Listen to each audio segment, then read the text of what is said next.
राम राम विद्यार्थी मित्रांनो, आजही पोलीस भरतीला प्रश्न विचारला गेला क्ष आणि ज्ञ हे काय आहे आणि नेहमी विचारला जातो. तर लक्षात घ्या, क्ष आणि ज्ञ हे आहेत विशेष संयुक्त व्यंजने.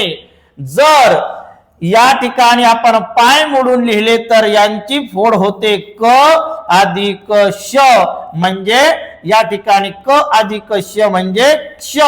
हे आहे विशेष संयुक्त व्यंजन. आणि द अधिक न अधिक य ही झाली विशेष संयुक्त व्यंजनाची फोड. यांचा समावेश महादेव पांडुरंग सबनीस, मपा सबनीस, मपा सबनीस यांनी केलेली आहे.